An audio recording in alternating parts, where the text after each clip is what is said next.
Christa with What to Expect When You're Not Expecting Cancer. So we have a new little episode today. We're going to talk about what it's like to be vulnerable in your cancer diagnosis, your cancer journey, and life in general. And being brave, because when you have cancer, everybody's like, oh, you're so brave. And you're like, really? Like, I don't feel brave. No. And I don't want to be brave. If I had the choice of being at the hospital all day or, walking down the street in a dangerous area, I'll take the dangerous area. Walking brave, please and thank you. Right. That to me is brave. Or if it's your career as a firefighter and you're running into a burning building, that is brave. Or a police officer, or going to war. I feel like saying, I'm going to go fight for my country. Yeah. That's brave. That's brave. Something I don't think I could ever do. And that's a choice. Whereas you and I don't have the choice, so to speak. You really don't have the choice. Yeah, exactly. Yeah. It's like somebody signing you up for something and you're like, no, I didn't actually really want that. I'd like to unsubscribe to this email, please. I do not need Viagra pills. Please unsubscribe me. One of those things. Not applicable. Yeah. And brave can be a trigger word too, because there's lots of trigger words in the cancer society and the cancer, community out there. And brave is one that I often think is hard because it's not brave of me to sit here in this chemo chair. It's not brave of me to leave somebody else looking after my kids so I can spend yet another night overnight in the hospital. It is necessity. It is what I have to do. It's not brave of me to have no hair. Yeah. To rock a bald head with a Kickstarter, But I get it all the time. Like, oh, you're so brave to, you rock it so well. Your head shape is so great. I'm like, no, it's actually just practical. Yes. Wigs are hot and itchy. And it's not like you can buy some magic shampoo and it will just come back. Right? Exactly. So it's like just, wearing a shirt. It's so benign for me that it doesn't feel courageous. And we're not saying not to say to somebody you're a brave person for going through the cancer and all the treatments. We're not trying to say that. It's just it just doesn't feel that way. If you see us kind of go, okay, thank you, and not give you a response like, I know, thank you. Your support is making me even braver, and thanks for standing behind me. We're not saying that we don't like hearing these things, but just know if you don't get that same reaction from us, it's because that word doesn't translate very well because this hasn't been a choice. Yeah, and there's so much of it that's so passive, as you said, just hanging out for 8 hours at chemo. It doesn't feel brave. No, it's not like I'm actively doing something. I'm just hanging out with IVs in a chair eating cookies. I will say the one thing that Christa and I do that is brave is that we're completely 100% honest and open about everything, the good, the bad, and definitely all the ugly that happens in the cancer world, because so many people our age are going through similar or worse than us and have nobody to turn to and have no idea that they couldn't stand up for themselves and say, I'm sorry, that chemo appointment won't work for me. My little boy is graduating from kindergarten and I really want to be there as his mom. Whereas the standard treatment, your doctor tells you to show up, you show up. And we're trying to give tools to everyone. And it is brave of us to talk about things like, how your sex life changes, how your financial life changes, how your parenting life changes, all because of cancer. So in that aspect, I will let us say we are brave by sharing everything that's good, bad, and ugly in our lives with everyone out there. But in that same breath, it still doesn't feel brave to me. Because we just want to help. Yeah, it's more like I'm trying to help somebody and maybe give a voice for somebody or let somebody that they know that they're not alone. Yeah. So it doesn't feel brave. It just feels more like I'm talking to people and people relate or they understand things a little bit better.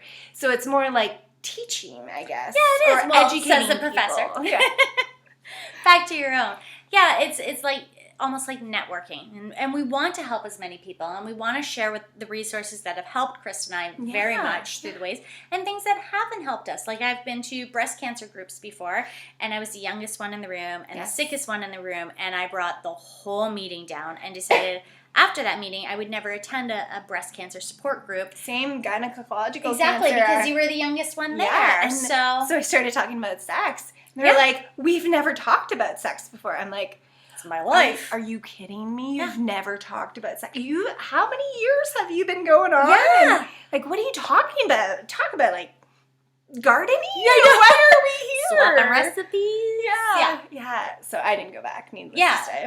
But then what did we do, Christa? We started our own group with Wellsprings, and it's all metastatic cancers for young women, and a lot of us are mummies, too. That just happened. And there's one male in our group, but it is for a different generation. Cute Jeff. Yeah. Shout out to Cute Jeff.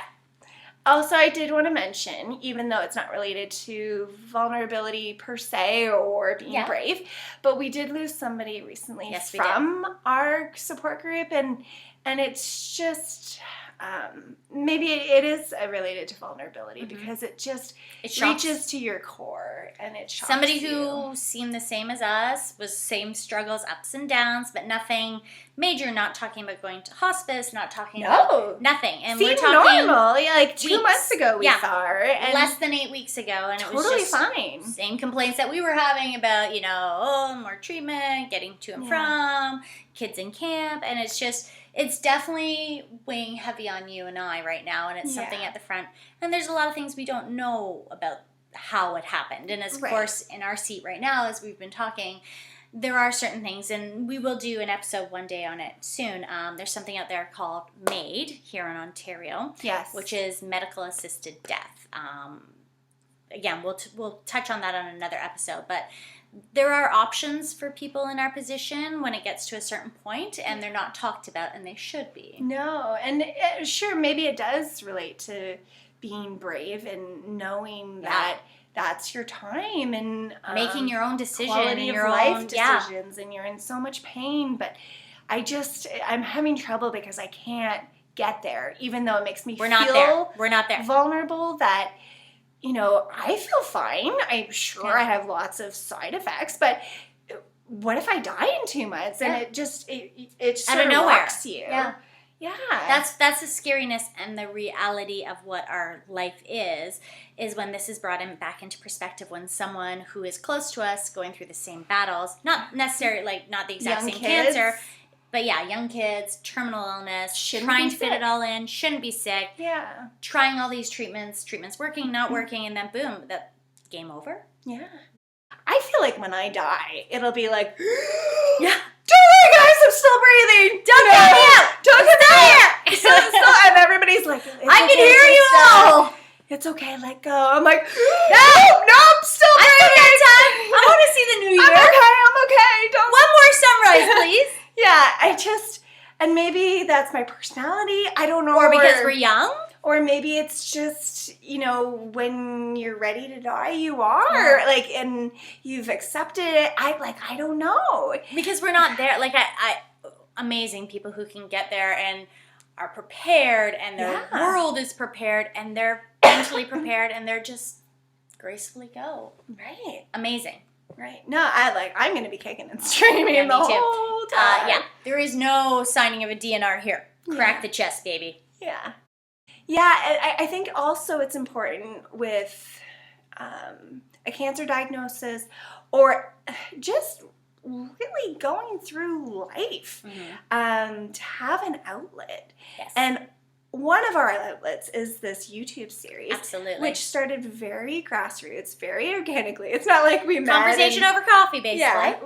We didn't meet and be like, this is what we're going to do. YouTube celebrities, which is a weird thing because somebody said we were celebrities. Oh, yeah. We get recognized. People are like, oh, my God, we love you. We're like, who is that? Yeah. Oh, we've never met. Oh, okay. Yeah, exactly. I went to a retreat, and then my roommate was like, I get to stay with Christa. She's a YouTube celebrity. I was like, that's just weird. It's same with being brave. I'm a celebrity. I don't know. It's just weird. But to have an outlet, and this is one of our outlets. We have other outlets. We talked about the support group. We write. We have a really great friendship network. But... And the Facebook community, too. We have a great Facebook community. I think it's so important to have an outlet. Yes. And have multiple outlets.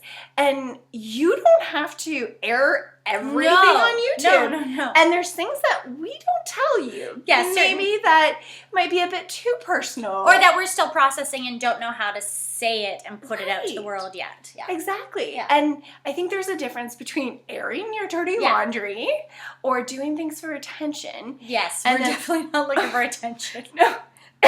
And then, using things as an outlet to express yourself and do it in a way that hopefully helps other people too. Yeah. And it doesn't have to be a public outlet. Or brings people to us and be like, oh, by the way, have you ever heard of this? Or have you ever considered this? Or did you know about this? It also brings other things towards us that we might not have had coming our way, information or ideas and such. The other one I'm getting a lot right now is you're so brave for trying a phase 1 trial. For people out there, phase 1 trials, I'm sure lots of us have heard trials and lingo and stuff like that. Trials are often used when standard care is no longer working and you've gone through the whole rigmarole of options out there for cancer treatment. So then you're forced to try trials. I luckily have not gone through all the treatments that are available on the market, but this trial did come available at an interesting time. And that's the thing. They might only be available for a certain amount of time. So you jump on it if you qualify. You do. Yeah. And the thing is, if you do it while it is in a trial, it doesn't cost you money. And then when the drug comes to market, so to speak, it could cost, $600,000 a treatment, not covered by OHIP or any government project. $600,000? $600,000. Well, I think this one's probably... Really? $1 million, yeah.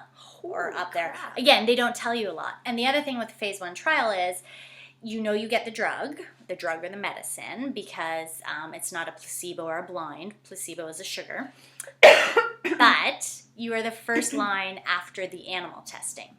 So you are literally the lab rat to see what the market will have as the actual drug. So I don't know if I'm getting this lowest dose, the highest dose. I actually do know now that I'm getting the highest dose that they have done yet to date on this trial. Okay. So that's kind of exciting, but it's also scary because the side effects. So yes, the unknown. The bravery could be said to be there, but at the same time, again, I feel like the choice is not really there. It's not really a choice. I have to make this choice because 1, time is precious.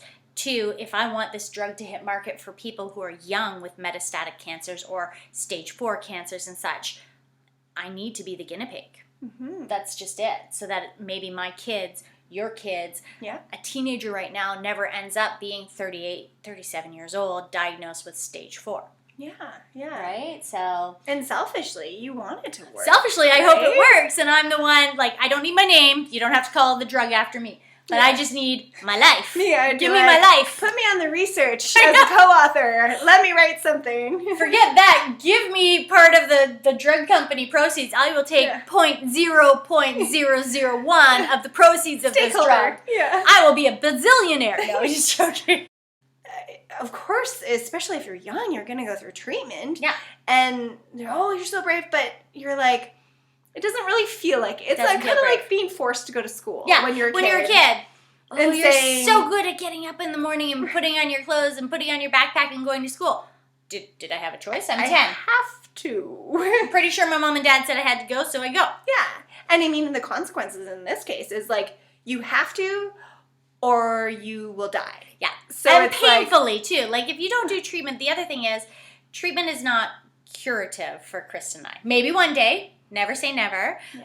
But it is, for us, it's what they call palliative, which means it makes our symptoms less and extends our life, hopefully. Yeah, and improves the quality of life, yes. Basically. Less pain, more appetite, more involved in your life. So for us, you have to.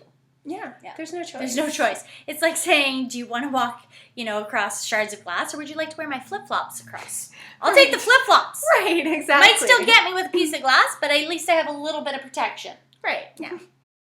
It's not our choice, and some people might feel really brave, but at least and that might fuel you through your treatment, and go for it. Yeah. If you have a word, if you feel like you're a warrior, then you're a warrior, and go with it. At least for both of us, it's just not something we really identify with strongly, even though it's probably true. Yeah. cancer patients. Well, I look at you and I think you're extremely brave all the time. Well, likewise. Right? Oh my gosh. So, so we tend to think about everybody else around us. We're like, wow, she's so brave. She's going into a clinical trial every week and staying in the hospital. But then about yourself, you're like, oh, that's not me. I'm not brave. You would. Yeah. You would too. I cry at puppy commercials. Like, I'm not brave at all. So we are not always brave, and we are not always strong, but we are definitely fighting. Yeah, and we have that support system of the relatives, the friends, you guys, to really lift us up, and to keep that momentum going. And remind us what we are fighting for. Mm-hmm. It's the little things. Yeah. It's the little things. But we are so grateful for all of you out there in our community. Please keep emailing us and sending us questions, and we will answer them the best we can, and as honestly as always. Well, thanks for tuning in. Thank you, everyone, and we will be back again soon with some more fun topics for you all. Catch you next time. Bye, guys.